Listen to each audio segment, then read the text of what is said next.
علم کی محنت کبھی ضائع نہیں ہوگی، محفوظ رہے گی۔ اب یہ تمام صنعتیں قرآن مجید میں موجود ہیں، میں عرض کر رہا ہوں سینکڑوں ہیں صنعتیں، لیکن ایک صنعت بطور خاص استعمال ہوئی ہے قرآن مجید میں دوسری صنعتوں سے کہیں زیادہ، اور وہ ہے صنعت التفات۔ التفات یہ صنعت کیا ہے؟ بہت کم کام ہوا ہے اس پر، خاص طور سے قرآن مجید کے تعلق سے۔ مجھے تو بہت تلاش کرنے کے بعد ایک دو مقالے ملے اور ایک کتاب بس۔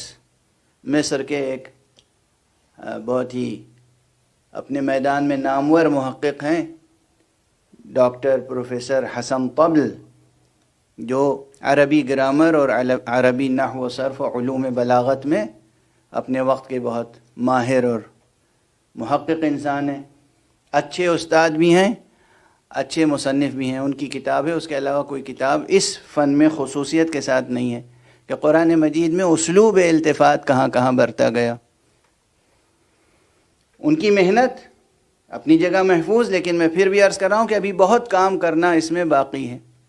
لغوی اعتبار سے، ظاہری اعتبار سے ہماری زبان میں بھی اور عربی میں بھی اتفاق سے التفات کے معنی متحد ہیں۔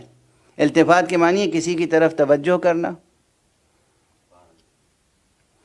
جیسے میں اس طرف رخ کر کے گفتگو کر رہا ہوں اور پھر میں اپنا رخ ادھر موڑوں اور ان کی طرف التفات ہو، تو جب رخ موڑا اور توجہ کی کسی ایک کی طرف تو یہ ہوا التفات۔ کسی کی طرف توجہ کرنا، اچھی طرح توجہ کرنا، یہ ہے حسن التفات۔ اب التفات زبان کی سطح پہ کیا ہے؟ قرآن مجید میں یہ صنعت، یہ اسلوب بہت برتا گیا ہے، اور بعض حضرات نے، ماہرین نے جو کلاسیکل ہیں، انہوں نے اپنی کتابوں میں صنعت التفات کی ڈیفینیشن یہ دی ہے، تعریف یہ دی ہے کہ نقل الکلام من حالت الى حالت اخرى مطلقہ، نقل کلام ایک حالت سے دوسری حالت کی طرف، نقل الکلام من حالت الى حالت اخرى مطلقہ۔ اب یہ مطلقہ کس لیے آیا؟ اور یہ سب تو مکتبی بحث ہے، مدرسے کی بحث ہے۔ میں جو گزارش کر رہا ہوں وہ کیا، اس کی مثال دے دوں آپ کو۔ لوگ یہ دیکھتے ہیں کہ کلام میں پہلے ضمیر کیا آئی مثلا، اور اس کے بعد ضمیر اس سے مختلف آئی، تو اگر ضمیر مختلف ہو گئی تو یہ التفات ہے، یعنی پہلے غائب کی ضمیر تھی پھر حاضر کی ضمیر آ گئی، حاضر کی ضمیر تھی پھر غائب کی ضمیر آ گئی۔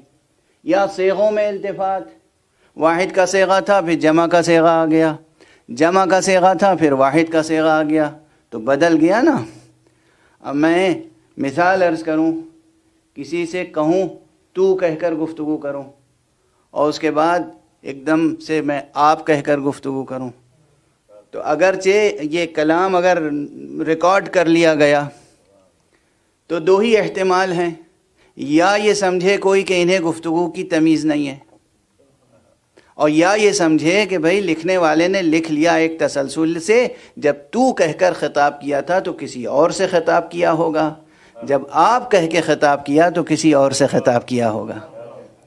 یقیناً وہ کوئی بچہ رہا ہوگا، یا کوئی غلام رہا ہوگا، نوکر رہا ہوگا، یا کوئی بہت ہی پیار سے خطاب کیا ہوگا۔ یہ جسے آپ کہہ کے خطاب کیا یہ کوئی بڑا رہا ہوگا، بزرگ رہا ہوگا، محترم رہا ہوگا۔ بہرحال سیاق کلام میں ضمیریں اگر بدل جائیں یا صیغے بدل جائیں تو یہ تسلیم کرنا پڑے گا کہ روح سخن تبدیل ہو گیا۔ ابھی تک ماشاءاللہ آپ حضرات ساتھ ساتھ چل رہے ہیں، تو اس کی بہت مانوس مثال عرض کر دوں، اور وہ مثال یہ ہے کہ جو سورہ مبارکہ حمد میں ہے۔ ایک صلوات پڑھ دیجئے محمد۔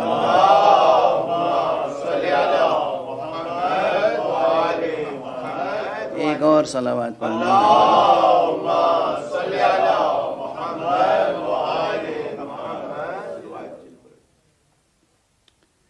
ایک اور صلوات پڑھ دیجئے۔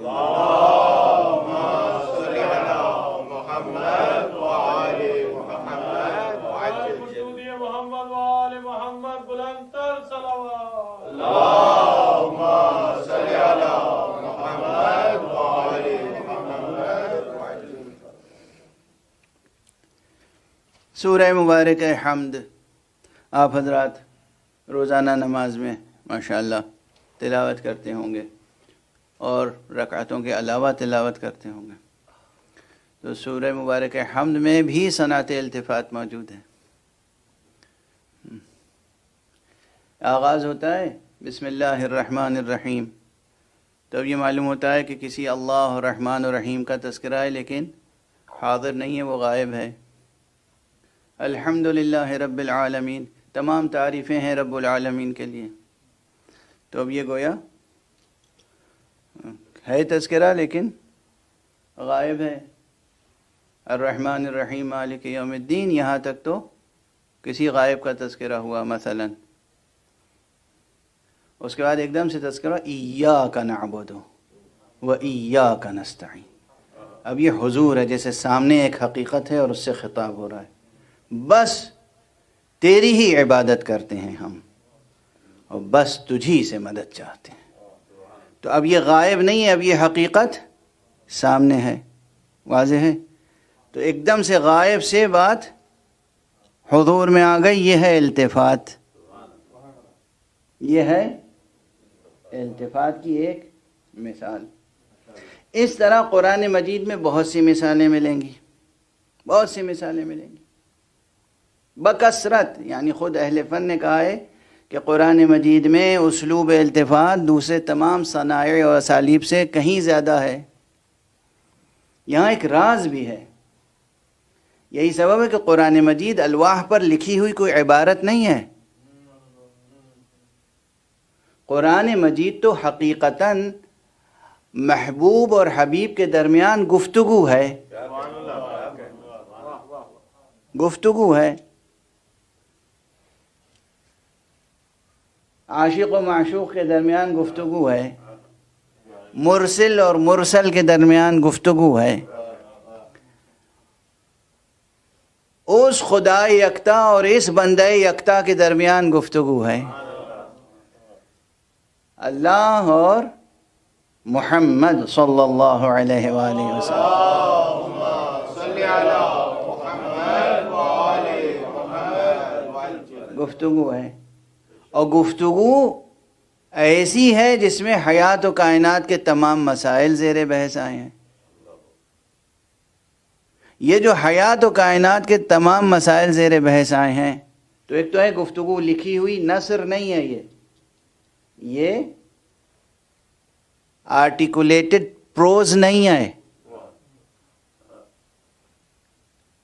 اور یہ پوئٹری بھی نہیں ہے. تو عام پروز اور عام پوئٹری کے جو معیار ہیں، اس کے جو اصول ہیں، ضوابط ہیں، گرامر ہے، اس سے حل ہونے والی بات نہیں ہے یہاں. واضح ہے.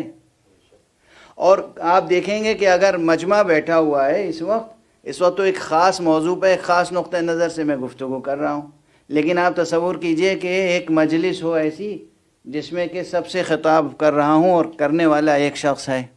تو کبھی ان سے توجہ کر کے گفتگو کی، کبھی ان سے توجہ کر کے گفتگو کی، کبھی ان سے.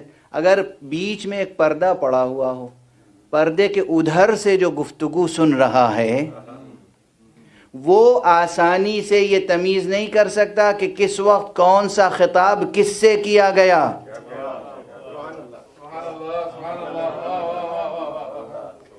جہاں پردہ پڑا ہوا ہے وہ یہ نہیں سمجھ سکتا کہ کون سا خطاب ہم نے کس سے کیا.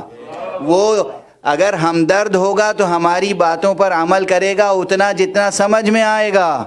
جتنا سمجھ میں نہیں آئے گا وہ دل سے اور آنکھوں سے لگا کے رکھے گا، رد نہیں کرے گا. لیکن اگر دل ٹیڑھا ہوگا تو وہ الزام لگائے گا کہ یہ کیا باتیں کر رہے ہیں، تناقض ہے، تضاد ہے، کبھی کچھ کہتے ہیں کبھی کچھ کہتے ہیں. واضح ہے. جہاں پردے کے اس